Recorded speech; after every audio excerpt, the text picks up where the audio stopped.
Hello everyone, আসসালামু আলাইকুম। সবাইকে ওয়েলকাম জানাচ্ছি আজকের এপিসোডে তৈরি করে দেখাবো রসমালাই কেক। রসমালাই কেকটা খুবই মজাদারভাবে তৈরি করে দেখাবো।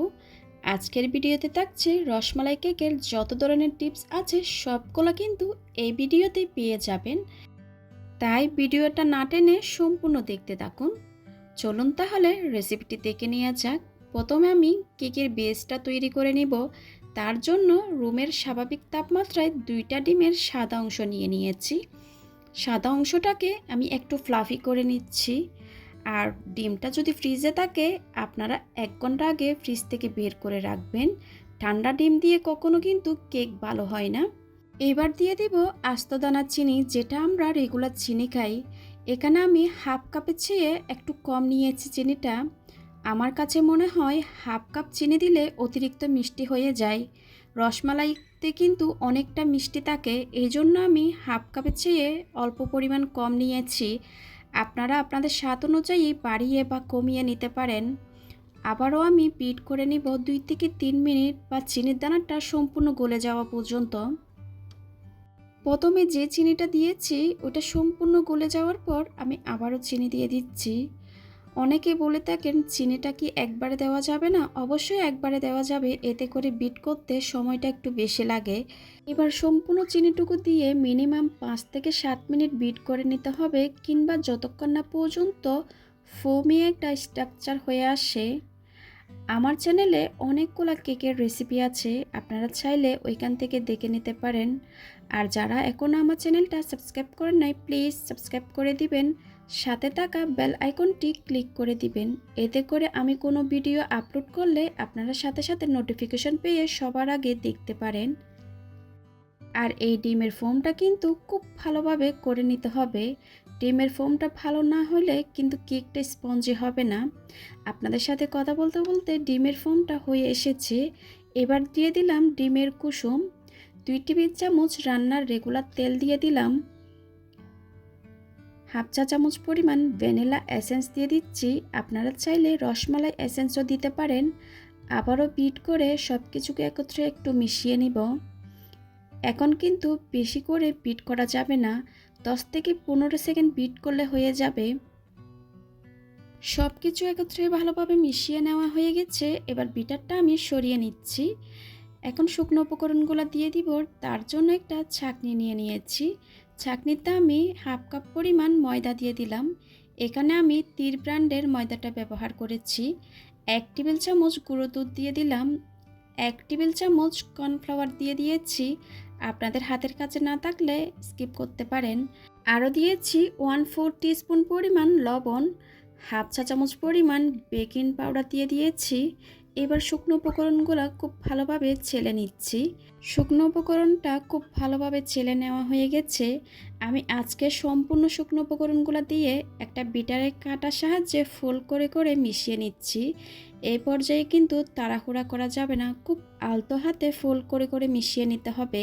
যারা নতুন কাজ করছেন তারা কিন্তু এই শুকনো উপকরণগুলো 2 থেকে 3 বারে মিশাবেন। আমি সব সময় কেক বানাই, এতে করে আমার কোনো সমস্যা হয় নাই। ডিমের ফোমটা কিন্তু একদম বসে যাবে না। সম্পূর্ণ শুকনো উপকরণগুলো মিশিয়ে নেওয়া হয়ে গেছে। এবার বিটারের কাঁটাটা তুলে নিয়ে একটা স্প্যাচুলার সাহায্যে চেক করে নিচ্ছি কোনো ময়দার গুটি গুটি ভাব আছে কি না। দেখতেই পেরেছেন কোনো গুটি ভাব নেই। এবার ব্যাটারের ঘনত্ব কীরকম হয়েছে আমি আপনাদেরকে একটু দেখিয়ে দিচ্ছি। ব্যাটারটা কিন্তু একদমই বসে যায় নাই, আপনারা দেখতে পাচ্ছেন। এতে করে কেকটা খুবই স্পঞ্জি হবে। এবার একটা 7 ইঞ্চি মোল্ডে সম্পূর্ণ ব্যাটারটা আমি ঢেলে নিব। মোল্ডে আমি একটা লিকালিকের কাগজ বসিয়ে সম্পূর্ণ ব্যাটারটা ঢেলে নিব। মোল্ডে আমি কোনো তেল বা বাটার দিই নাই, এমনি একটা কাগজ বসিয়ে ব্যাটারটা ঢেলে নিচ্ছি।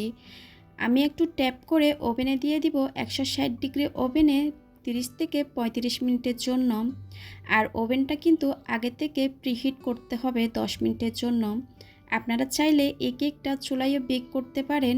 কেকটা ওভেন থেকে বের করে আমি ঠান্ডা করে নিয়েছি। অফ ক্যামেরায় স্লাইসও করে নিয়েছি। আমি 2টা ভাগে স্লাইস করেছি। এবার 10 ইঞ্চি একটা বোর্ড নিয়ে নিলাম। বোর্ডে সামান্য পরিমাণ ক্রিম দিয়ে একটা কেকের স্লাইস বসিয়ে দিয়েছি। এখানে আমি রসমালাই নিয়ে নিয়েছি। রসমালাই যে মালাইটা থাকে ওইটা দিয়ে দিচ্ছি। এখানে কিন্তু কোনো সুগার সিরাপ ইউজ করা হবে না। যেই রসমালাইতে মালাইটা থাকে ওইটাই দেওয়া হবে শুধু। এবার আমি ক্রিম দিয়ে একটা প্যালেট নাইফের সাহায্যে ক্রিমটা চারিদিকে ছড়িয়ে দিব। এই রসমালাই কেকে কিন্তু রসমালাইটা ইউজ করার কারণে খেতে কিন্তু অসাধারণ লাগে। এই রসমালাইটা আপনারা কিভাবে তৈরি করবেন আমার চ্যানেলে অলরেডি ভিডিও দেওয়া আছে, আপনারা চাইলে ওইখান থেকে দেখে নিতে পারেন। এবার আমি রসমালাইগুলো একটু ভেঙে ভেঙে দিয়ে দিচ্ছি। রসমালাইটা আপনারা বেশি বা কম আপনাদের টেস্ট অনুযায়ী বাড়িয়ে বা কমিয়ে দিতে পারেন। আমি একটু বেশি করে দিব। রসমালাইটা দিয়ে দেওয়ার পর এবার দ্বিতীয় লেয়ারটা বসিয়ে দিচ্ছি। একটু চেপে দিব যাতে করে কেকটা নড়াচড়া না করে। দ্বিতীয় লেয়ারও আমি যে রসমালাইয়ের রসটা আছে ওইটা ব্যবহার করব সুগার সিরাপ হিসাবে। আর এই রসমালাই কেকের ক্রিমটা কিভাবে তৈরি করা হয়েছে অলরেডি আমার চ্যানেলে একটা ডিটেলস ভিডিও আছে, এটা আপনারা চাইলে দেখে নিতে পারেন। আমি ডেসক্রিপশন বক্সে লিঙ্ক দিয়ে দিব, আপনারা চাইলে ওইখান থেকেও দেখে নিতে পারেন। এবার কেকটাকে আমি খুব ভালোভাবে ক্রাম কোটিং করে নিব।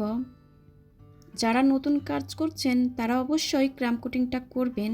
এবার কেকটাকে আমি ফ্রিজে রেখে দিব 1 ঘন্টার জন্য।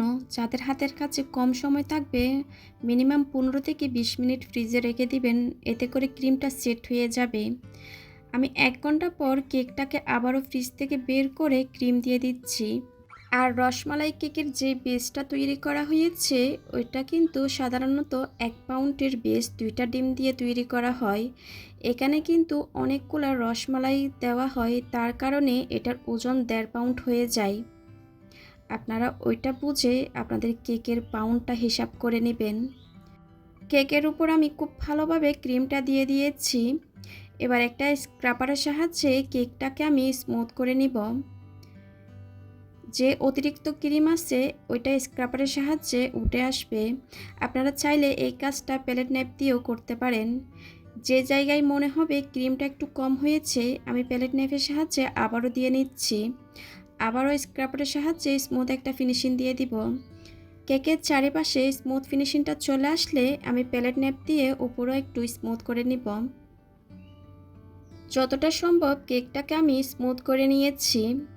এবার একটা টুটি নজল দিয়ে আমি কেকের চারিপাশে ফুল তৈরি করে নিচ্ছি। ক্রিমে আমি ইয়েলো এক ফুড কালারটা সামান্য পরিমাণ মিশিয়ে কালার করে নিয়েছি। কাস্টমারে যেভাবে ডিজাইন দিয়েছিল আমি ওইভাবে করে নিচ্ছি। এবার একই নজল দিয়ে আমি মাঝখানে লাইন টেনে নিচ্ছি। আসলে এটা বলে বোঝাতে পারবো না কিভাবে কাজটা করা হচ্ছে, আপনারা একটু স্ক্রিনে দেখে বুঝে নিন কীভাবে করা হচ্ছে।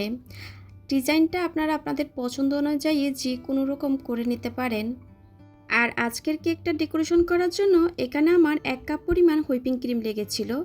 অনেকে জিজ্ঞেস করেন আমি কোন ক্রিমটা ব্যবহার করি। আমি কিন্তু সবসময় এভার হুইপ ক্রিমটা ব্যবহার করি। এই ক্রিম দিয়ে গরমের দিনে কাজ করলে কোনো ঝামেলা হয় না। আর অন্যান্য ক্রিমের থেকে এই ক্রিমটার টেস্ট কিন্তু আলহামদুলিল্লাহ অনেক ভালো। আপনাদের সাথে কথা বলতে বলতে আমি কেকটা ডেকোরেশন কমপ্লিট করে ফেলছি। এবার কিছু পিস্তাশো বাদাম দিয়ে দিচ্ছি। বাদামটা দিয়ে দেওয়া হয়ে গেছে। এবার আমি ফুড কালার নিয়ে সামান্য পরিমাণ রসমালাইয়ের উপর ফুড কালার দিয়ে দিচ্ছি, কেকটা যেন দেখতে আরও বেশি সুন্দর লাগে। এর মধ্যে আমার কেক ডেকোরেশনটা কমপ্লিট হয়ে গেছে।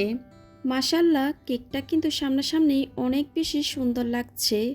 আপনারা বাসায় একবার হলো ট্রাই করবেন, আশা করি নিরাশ হবেন না।